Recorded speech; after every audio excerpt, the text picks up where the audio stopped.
자, 오늘은 내가 이미 그를 버렸노라 라는 말씀으로 주님의 은혜를 함께 나누도록 하시겠습니다. 여러분, 소설가 김혜란 작가의 홈파티라고 하는 그 단편 소설은 이런 내용입니다. 예전에 코로나 시대 때 대규모로 사람들이 못 모이니까 홈파티, 소설 제목대로 소수의 사람들만 집에서 모여서 막 파티를 하는 겁니다.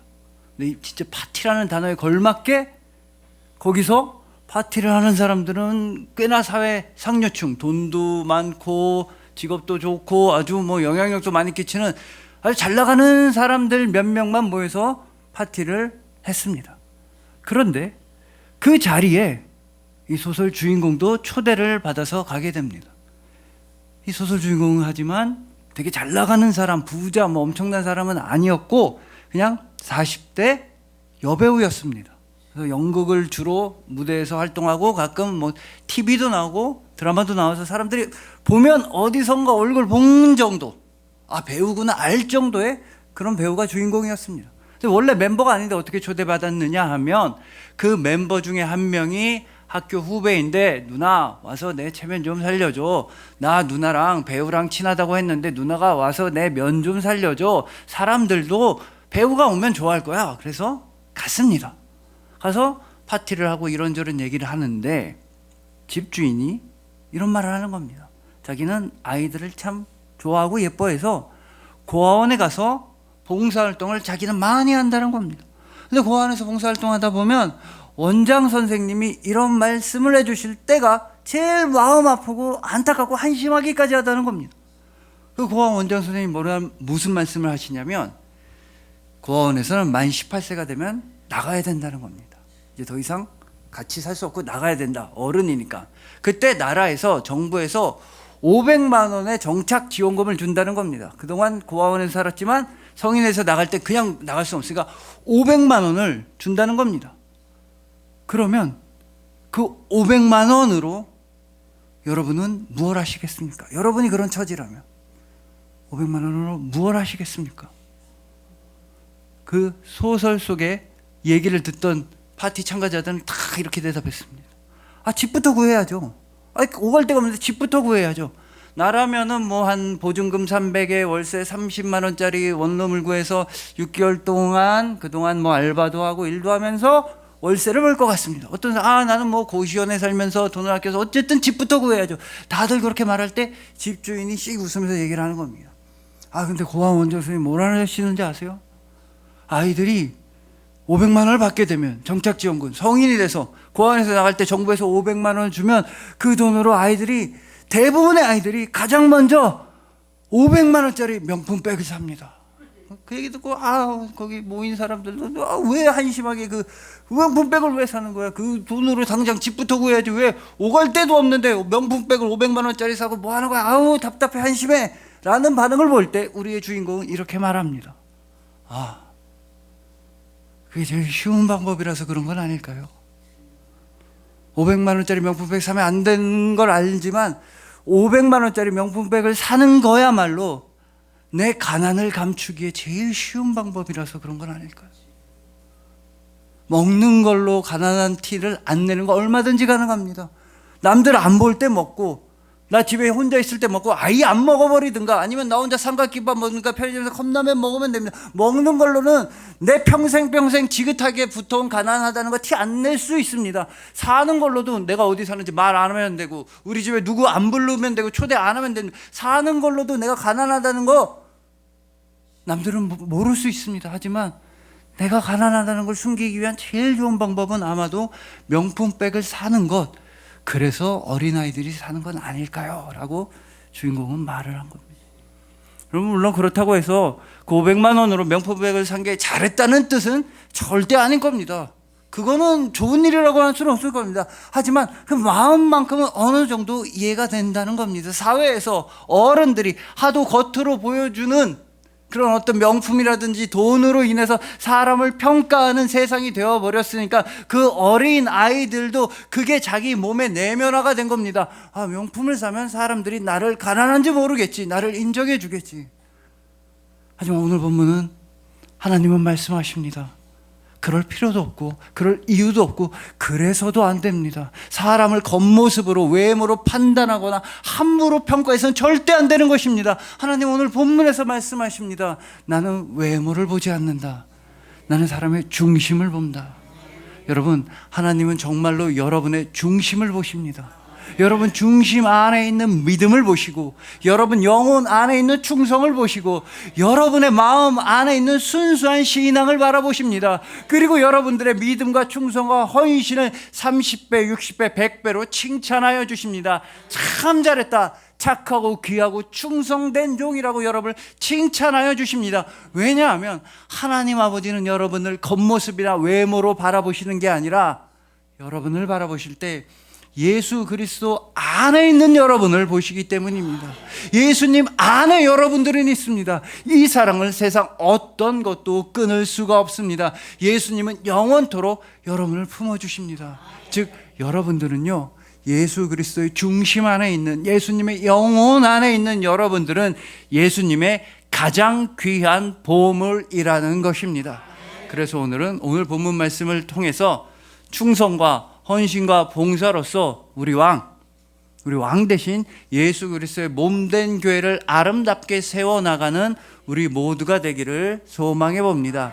예수님께서 십자가 위에서 단 한 번의 망설임도 없이, 단 한 번의 후회도 없이, 단 한 번의 원망도 없이 기꺼이 당신 자신의 생명을 다 내어주시고 영원전부터 선택하실 정도로 예수님께서 사랑하시는 여러분들을 주님의 이름으로 축복합니다.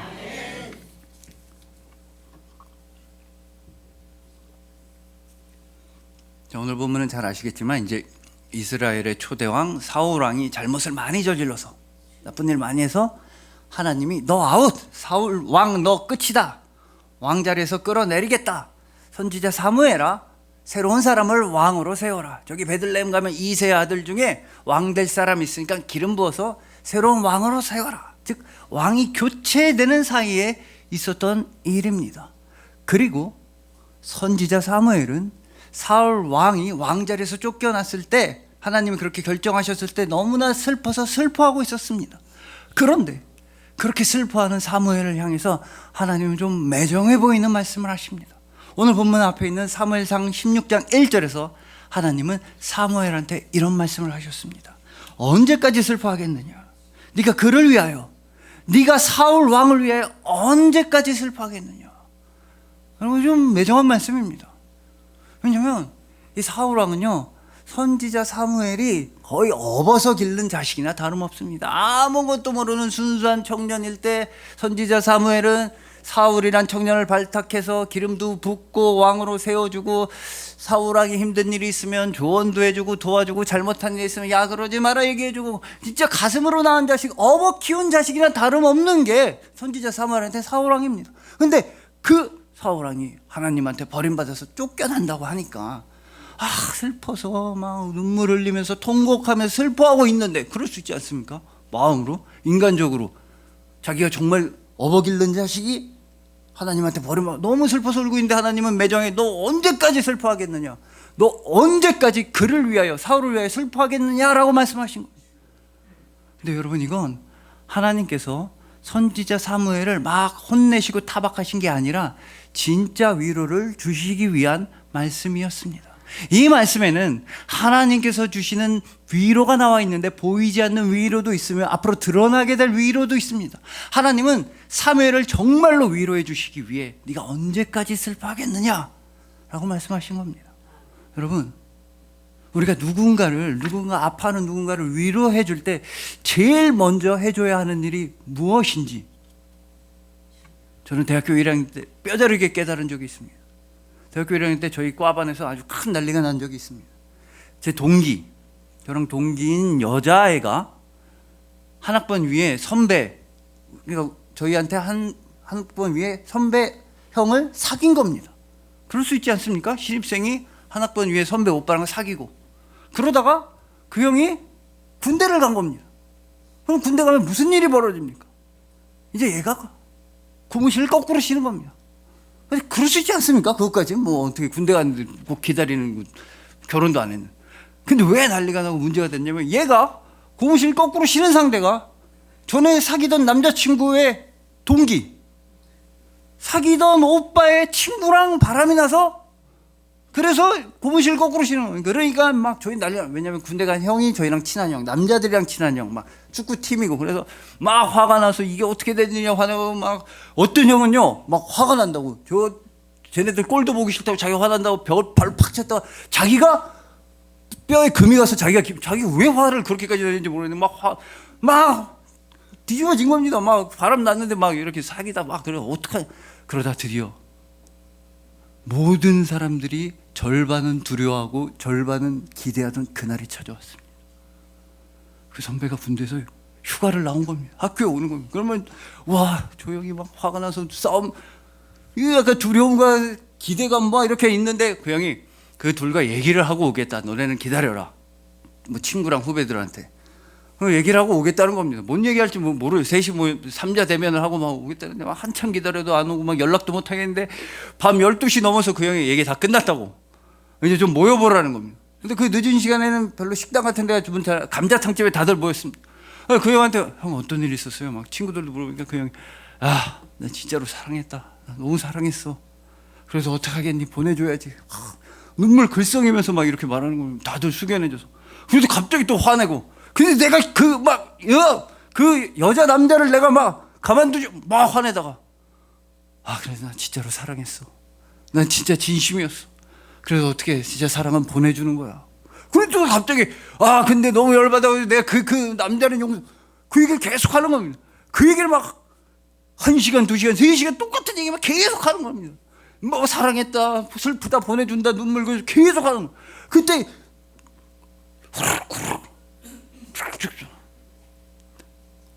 그 감자탕 제가 먹었습니다.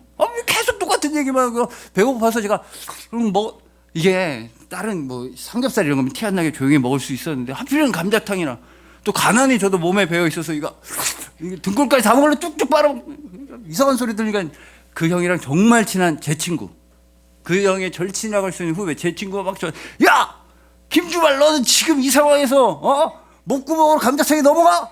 이 형이 말이야 실현당하고 지금 난리가 났는데 너 그게 입으로 넘어가냐?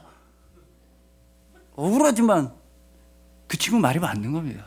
누가 좀 힘들어하면 그 사람 얘기를 일단 잘 들어주고 무슨 얘기 하나 왜 마음을 일단 먼저 들어줘야지. 배고프다고 감자탕 후루룩거리면 그게 형 마음에 얼마나 아팠겠습니까? 자기는 막 눈물 흘리는데 쭉쭉 먹으면.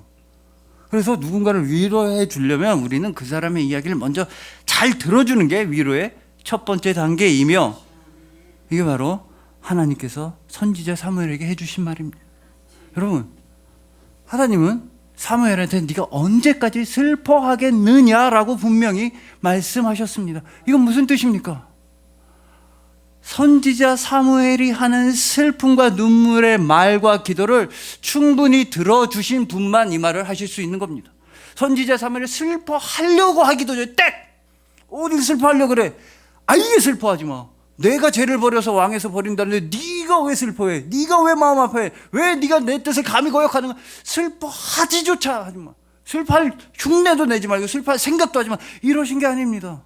하나님은요 선지자 사무엘한테 충분히 슬퍼할 시간을 주신 겁니다. 눈물 흘리며 통곡하고 금식하면서 선대 왕 사울 왕을 위해 마음 아파하는 그 기도를 충분히 다 들어주신 겁니다. 그 마음 아파하는 말을 그 마음을 일단 충분히 다 들어주신 다음에 먼저 들어주셨으니까 언제까지 슬퍼하겠느냐라고 말씀하신 것이며 이제 하나님이 주시는 위로의 두 번째 단계로 넘어가겠다고 하시는 말씀입니다. 내가 지금까지는 너의 이야기를 충분히 들어줬으니 이걸로 첫 번째 위로를 주었고 내가 너에게 두 번째 위로를 주겠다. 그럼 여러분 기도하셔야 됩니다.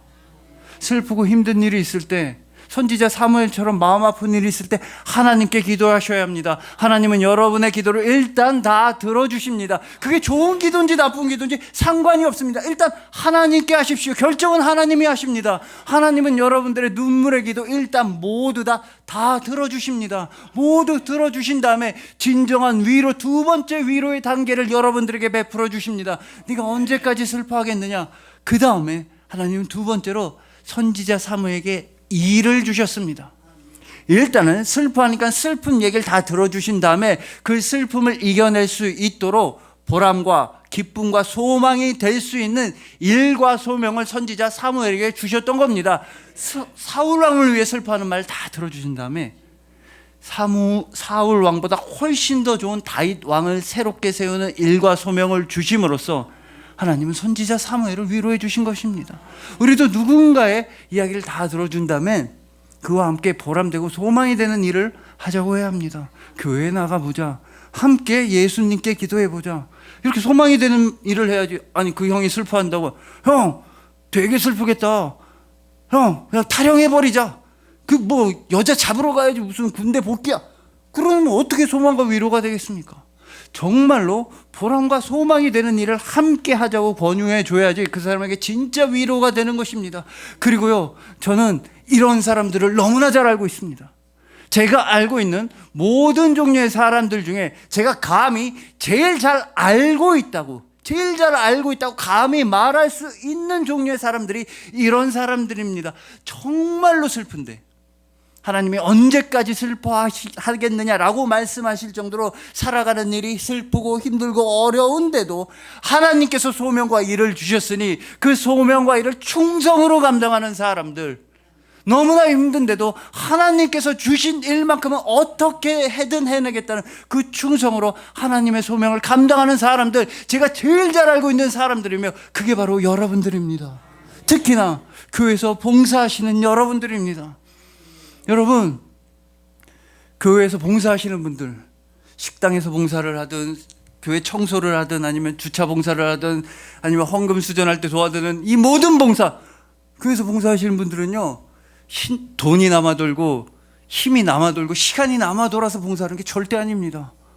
너무나 신나서 하나님이 네가 언제까지 기뻐하겠느냐라고 물어보실 정도로 기뻐 뛸뜨고 신나는 사람들이 여유가 되니까 나와서 봉사하는 게 아닙니다. 여러분, 반대로 교회에서 봉사하시는 분들은요, 네가 언제까지 슬퍼하겠느냐, 정말로 힘들고 괴롭고 몸이 아프고 마음도 아픈데도 그래도 나와서 교회 하나님 나라를 위해 봉사하는 겁니다. 여러분, 특히 요새 뭐 월드컵이라고 하는데 교회에서 봉사하고 청소하시고 식당에 설거지 하시는 분들 보면 저는 축구로 따지면 그분들이 이런 포지션 같습니다. 그래서 봉사하시는 분들은요, 축구로 따지면 골키퍼나 최종 수비수 같습니다. 축구 보시면 골키퍼는 막 50번, 30번, 100번 잘하다가도 한 골 넣으면 무조건 욕먹습니다. 골 들어가는 순간 욕먹는 게 골키퍼입니다. 교회에서 봉사하시는 분들도 그렇습니다. 아무리 청소를 100주, 200주 깨끗하게 해냈다 하더라도 어쩌다 머리카락 하나 떨어져 있으면 아우 교회 지저분하네. 아무리 그렇게 오랜 시간 맛있게 식당에서 봉사를 했다가도 국이 쪽이네, 국이 짜네, 소태네, 소금이네. 좋은 말 듣기가 100배는 어려운 게 교회에서 하는 봉사입니다. 나쁜 말 들을 확률이 100배는 높은 게 교회에서 하는 헌신과 충성입니다. 그러나 여러분, 하나님이 여러분의 헌신을 기억하십니다.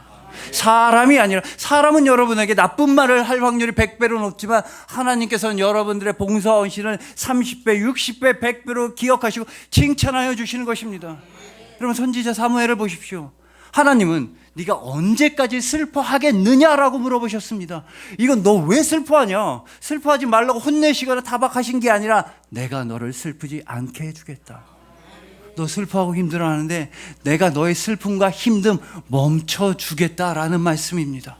그리고 그 슬픔을 멈추는 일을 하나님은 다윗 왕을 세우는 일로서, 사울 왕보다 훨씬 더 훌륭하고 좋은 다윗 왕을 세우는 일을 하게 하심으로써 하나님은 선지자 사무엘에게 크나큰 위로와 기쁨을 허락해 주셨습니다.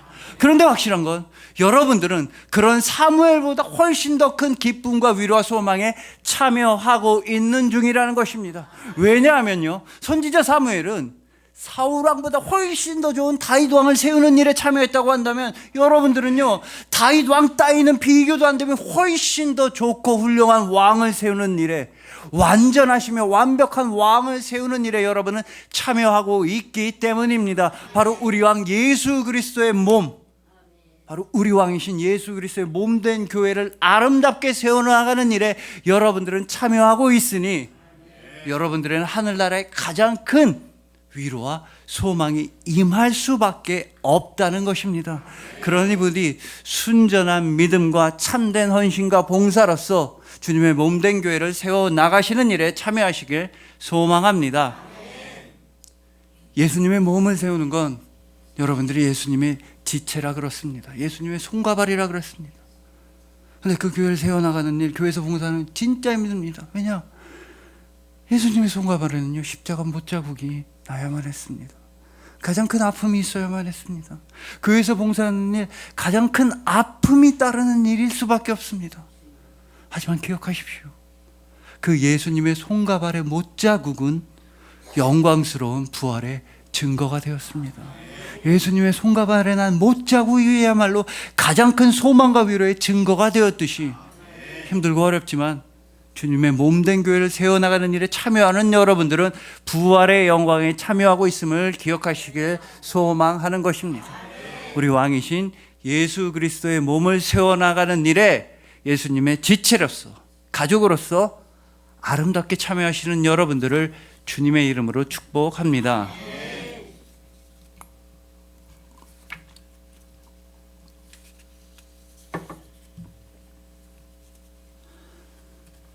자, 다음으로, 그래서 이제 선지자 사무엘은 하나님이 시키는 대로 이새라고 하는 사람한테 가서 아들들 좀 불러와라. 너네 아들들 딱 불러오게 해서 첫째 아들 엘리압을 봤습니다. 첫째 아들 보자마자 사무엘은 얘가 왕이네. 얘 누가 봐도 헌칠하고 준수하고 얘가 하나님이 선택하신 왕이네. 그래서 빨리 기름 부어서 왕으로 세우려고 했습니다. 그랬더니 하나님이 막으신 게 오늘 본문입니다. 나는 사람의 외모를 보지 않는다. 사람들은 서로 외모를 보고 겉모습으로 평가하지만 나는 사람의 중심을 본다. 걔는 왕감이 아니다. 첫째는 딱 말씀하신 겁니다.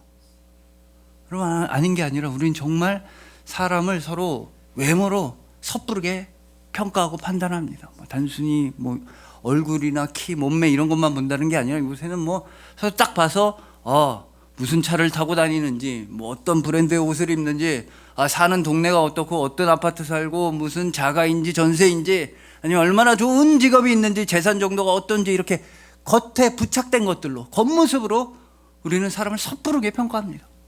그래서 사실 알고 보면 이렇게 딱 보자마자 겉모습으로 상대를 순식간에 파악하는 일, 요거 제일 잘하는 건 원래 야생에 있는 동물들이나 잘하는 겁니다. 여러분, 동물들은요, 다른 동물 보자마자 순식간에 판단해야 돼. 겉모습만 보고 쟤는 내 먹잇감이다. 내가 쟤 먹잇감이네. 순식간에 판단해야지 잡아먹든지 도망을 칠 수 있는 겁니다. 야생에 사는 동물들은 그렇습니다. 그런데 인간인 우리가 겉모습만 보고 순식간에 다른 상대를 파악한다고 한다면 그럼 우리가 최대한 덜 인간스러워지는 것이며 더 동물스러워지는 것이라는 의미인 것입니다. 여러분, 사람은 이렇게 사는 겁니다. 사람은 누군가의 아픔이랄지 인생이라고 할지 역사라고 할지 속마음 이해하려고 최대한 노력을 해야 합니다.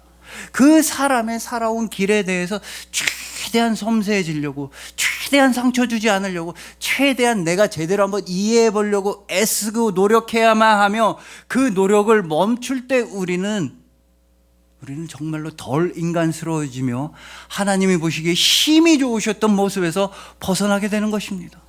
오늘 본문의 선지자 사무엘도 쉽게 판단하려고 했습니다. 저 첫째 아들 엘리압 잘생겼네, 멋지네, 하나님이 선택하신 왕이겠네. 근데 왜 이런 선택을 했는지 아십니까? 그 전 왕 사울 왕과 외모가 똑같아서 그랬습니다. 사울 왕이 왕으로 뽑힐 때쯤에 그 사울 왕의 외모에 대해 사무엘상 9장 2절은 이렇게 증언합니다. 기스에게 아들이 있으니 그의 이름은 사울이요 준수한 소년이라. 준수했다는 겁니다. 이스라엘 자손 중에 그보다 더 준수한 자가 없고 키는 모든 백성 위에 어깨 위만큼 더 컸더라. 이스라엘 자손 중에 제일 잘생긴 사람 미스터 이스라엘이었다는 겁니다. 정말로 멋진 얼짱 몸짱 키도 크고 너무 멋있었다는 겁니다. 선지자 사무엘은 이런 사람을 찾고 있었습니다. 저 이세 큰아들 첫째 아들 엘리압 사울 왕이랑 똑같네, 잘생겼네, 멋있네, 기름 부어서 왕으로 삼아야겠다. 즉 선지자 사무엘이 찾고 있던 건 사울 왕의 대체제였다는 겁니다. 겉으로 드러난 모조품이었다는 겁니다. 쉽게 말해 짝퉁을 찾고 있었다는 겁니다. 그리고 우리 인생에서 일어나는 많은 힘든 일 중에 하나가 우리가 누군가의 대체제가 되려고 할 때, 우리가 누군가의 모조품이 되고 짝퉁이 되려고 할 때 우리 인생은 정말로 피곤해지는 겁니다. 아, 저 사람 왜 행복할까? 저 사람이 행복한 이유는 뭘까? 아, 돈이 많아서 그런가 보다. 좋은 직업을 가져서 그런가 보다. 그렇게 그 사람의 모조품이 되려고 할 때, 대체제가 되려고 할 때, 그 사람과 비슷한 흉내만 내려고 할 때, 그때 우리 인생은 더욱더 피곤해지고 비극적으로 변하게 됩니다. 그래서 하나님은 선지자 사무엘을 막으셨습니다. 나는 중심을 본다. 바로 선지자 사무엘에게 완전히 새로운 시선과 완전히 새로운 가치관을 심어주신 겁니다. 선지자 사무엘은 원래 판단했을 때 사울 왕처럼 엘리압처럼 크고 멋있고 잘생긴 사람을 찾았지만 하나님은 완전히 정반대 타입의 사람, 제일 작은 소년 다윗을 선택하셨던 것입니다. 마찬가지로 하나님은 여러분의 중심을 보십니다. 여러분의 외모라든지 여러분들에게 부착된 다른 어떤 것으로 여러분을 평가하지 않으십니다.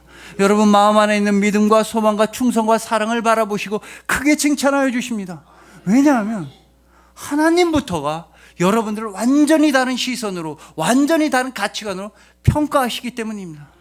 하나님은요, 여러분들을 그냥 세상에서 살아가는 그냥 이 모습으로 여러분들을 바라보시고 평가하시는 게 아닙니다.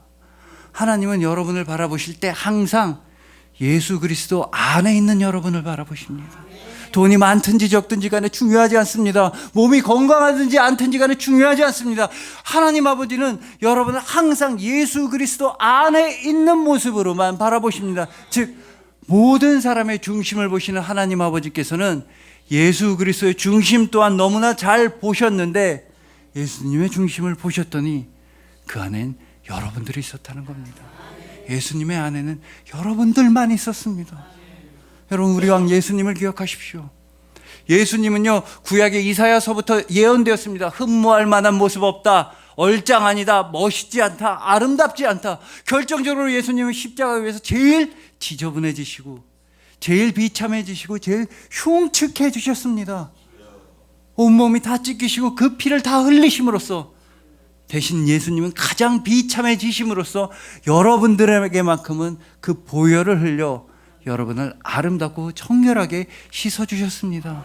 그래서 세상 누구도 여러분들을 안 좋은 시각으로 바라볼 수가 없는 것입니다. 예수 그리스도의 중심 안에 있는 여러분들은 하나님 아버지 보시기에 힘이 좋으셨던 모습 그대로 하늘나라에서 바라보기 가장 아름다운 모습으로 이 세상을 승리하게 되는 것입니다.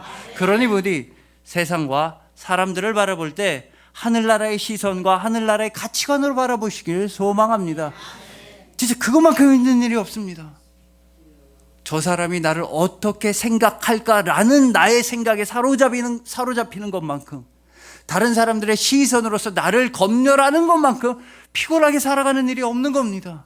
오직 하나님 아버지는 보시기에 힘이 좋으셨다. 여러분은 예수 그리스도 안에 있는 아름다운 모습으로 기억하고 바라보신다는 것을 잊지 마시길 소망합니다. 우리 주님 예수 그리스도의 중심 안에 계시는, 예수님의 마음 안에 계시는 예수님의 가장 귀한 보물이신 여러분들을 주님의 이름으로 축복합니다.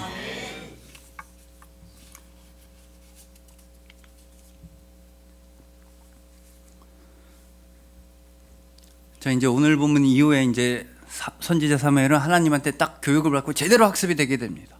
이세 첫 번째 아들 엘리압 나왔을 때 하나님 쟨가 보네요 하고 기름 부어서 왕, 하나님이 쟤 아니다. 둘째, 얘인가 본데 쟤도 아니다. 셋째, 얘인가 본데 쟤도 아니다. 계속 넷째, 다섯째, 일곱째 아니라고만 하시는 겁니다.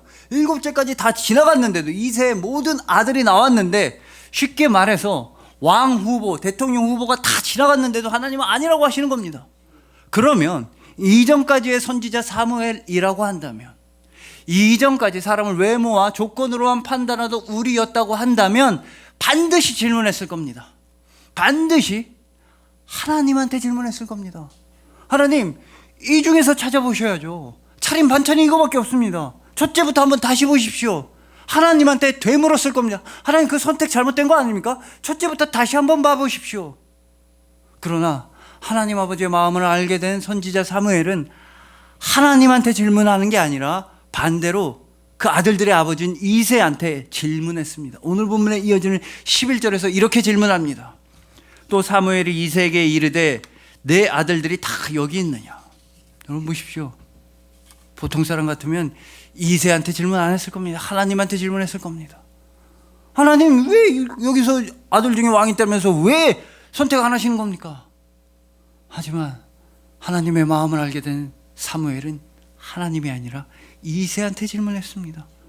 아들들의 아버지라 아들이 이게 단지 제일 잘 알고 있는 사람, 물어보나 마나 뻔한데, 아들 불러오라 했으면 다 불러왔을 게 뻔한데도 아버지한테, 이새한테 물어보는 겁니다.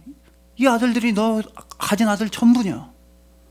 여러분 이건 무슨 뜻이겠습니까? 하나님한테 다시 물어보지 않고 다른 사람에게 물어본다. 이건 무슨 뜻이겠습니까? 사무엘은 결단을 내린 겁니다. 나는 하나님의 선택을 되돌리지 않겠습니다. 하나님께서 이미 하신 말씀을 되돌리지 않겠습니다. 이걸 또 다른 말로 해보자면 하나님께서 우리에게 주신 시간을 되돌리지 않겠습니다. 하나님의 선택을 뒤로 돌리고 싶지 않습니다. 하나님의 선택을 취소하고 싶지 않습니다. 라는 고백인 것입니다. 여러분 시간을 돌릴 수 있다면, 여러분들에게 타임머신이 갑자기 생겼다면 여러분은 그걸로 무엇을 하시겠습니까? 타임머신 타고 20년 전으로 돌아갈 수 있다면, 저 같으면 타가지고 돌아가서 엔비디아 주식을 사든지 젠슨 왕이랑 어떻게 이메일 보내서 친해지든지 할 겁니다. 그러면 젠슨 왕 한국 왔을 때 같이 삼겹살 먹고 그 자리에 있고, 아니면 강남에 있는 무슨 땅이라도 사놓든가, 20년 전으로 돌아가면 무슨 주식 사놓고 엄청난 부자가, 이런 선택하실 분도 많을 겁니다. 물론 재미로 하고 장난으로 하는 거 좋습니다. 하지만 진정으로 하나님 아버지의 마음을 아는 사람들은 시간을 돌리지 않으려고 할 겁니다. 하나님의 선택을 되돌리지 않으려고 할 겁니다. 선지자 사무엘이 하나님한테 다시 한번 보십시오, 이 중에서 찾아보십시오 라고 다시 질문하지 않았다는 것을, 오히려 이새에게 이게 전부냐, 이게 네 아들의 전부냐, 하나님을 의심하지 않고 이새에게 다시 물어봤다는 것을 우리의 신앙의 언어로 고백하면 무엇이 됩니까? 내 인생 그렇게까지 억울하진 않습니다. 내 인생 그렇게까지 억울하진 않습니다. 진짜로 억울한 일이 없었던 건 아닙니다. 진짜로 짜증나고 화나는 일이 없어서 그러는 건 아닙니다. 정말로 시간을 돌릴 수 있다면, 정말로 몇 년 전 그 순간으로 돌아갈 수 있다면 내 손을 찍어버리고 싶을 정도로, 내 입을 막아버리고 싶을 정도로 정말로 짜증나고 화나는 순간이 우리는 살아오면서 누구나 다 있었습니다. 정말로 원망스럽고 정말로 억울하고 정말로 화가 나는 시간들이 우리에게 진짜로 많았습니다. 하지만 하나님 그래도 내 인생은 그렇게까지 억울하진 않습니다. 나는 예수님을 만났습니다. 나는 예수님을 믿게 되었으니 내 인생 그렇게까지 억울하진 않습니다. 예수님을 믿기 이전으로 돌아가지 않겠습니다. 예수님을 만나기 이전으로 돌아가지 않겠습니다. 하나님 아버지의 선택하심 이전으로 돌아가지 않겠습니다. 내 인생 그렇게까지 억울한 건 아니었군요. 여러분 쉽게 말해서 우리 인생은요 그렇게까지 미친 장사는 아니라는 겁니다. 예수님을 만나고 예수님을 믿고 예수님을 사랑하게 되었으니 우리 인생 그렇게까지 미친 장사는 아닙니다. 너무나 많이 남는 장사입니다. 바로 예수님께서 우리를 먼저 선택하시고 먼저 사랑해 주셨기 때문입니다. 여러분 오늘 본문 말씀은요 원래 사실 되게 무서운 말씀입니다. 만약에 하나님 아버지께서 오늘 본문을 우리에게 하신다면 어떻게 되겠습니까? 여호와께서 사무엘에게 이르시되 그의 용모와 키를 보지 말라. 내가 이미 그를 버렸노라. 내가 보는 것은 사람과 같지 아니하니 사람은 외모를 보거니와 나 여호와는 중심을 보느니라 하시더라. 만약에 하나님께서 나는 너희의 중심을 보았다, 나는 너희의 영혼을 보았다, 나는 너희가 숨기고 싶어하는 죄악들 다 보았다, 나는 모를 수가 없다, 나는 너희의 삶을 보았고 너희의 죄악을 보았고 너희의 부족함을 보았고 너희의 나쁜 면들을 다 보았다, 나는 너희의 중심을 보았다. 그래서 나는 이미 너희를 버렸노라. 나는 너희를 버릴 수밖에 없다 라고 말씀하신다면 우리는 무엇을 해야 합니까? 우리로서 할 수 있는 일이 없습니다. 예수님께서 대신하셨습니다. 아버지 저들을 버리지 마십시오. 아버지 저들을 버리시기로거든 나를 버리십시오. 나의 하나님 어찌하여 나를 버리셨나이까. 아버지, 저들을 버리지 마십시오. 내가 대신 버림당할 테니 제발 저들을 이미 버렸노라 말씀하지 마십시오. 내가 저들 대신 버림당하겠습니다. 예수님은 우리를 선택하시기 위해 하나님 아버지로부터 버림받는 아픔을 겪으셨습니다. 예수님은 세상 모든 걸 다 잃는다 해도 여러분만큼은 잃으실 수가 없으셨습니다. 그래서 그 예수님을 따라 우리도 이제 버리게 되었습니다. 우리도 이제 나의 죄악을 버리게 되었으며, 나의 잘못들을 버리게 되었으며, 나의 이기심과 잘못된 욕망을 버리게 되었으며, 나의 두려움도 버리게 되었으며, 나의 절망도 버리게 되었으며, 나의 포기 또한 버리게 되었습니다. 그 찬송가의 가사대로 세상 즐거움 다 버리고 세상 자랑 다 버렸네. 세상 즐거움 다 버리고 세상 자랑 다 버렸네. 이제 남은 것은 무엇입니까? 여러분한테 남은 건 무엇밖에 없습니까? 주 예수보다 더 귀한 것은 없네. 주 예수보다 더 귀한 것은 없네. 예수밖에는 없네. 여러분들에게는 예수님밖에 없습니다. 그게 어찌나 감사한 일인지. 여러분들에게는 예수님밖에 없습니다. 왜냐하면 예수님한테는 여러분들밖에 없었기 때문입니다. 예수님은 하늘나라와 땅의 모든 영광 대신에 여러분만 선택하셨습니다. 여러분들은 우리 주님 예수 그리스도의 선택이자 자랑이자 영원한 사랑이기 때문입니다. 기도드리시겠습니다. 우리의 중심을 보시는 주님, 사람들의 시선과 세상의 기준에 맞추기 위해서 우리 몸과 마음을 억지로 상처나게 구기지 않겠습니다.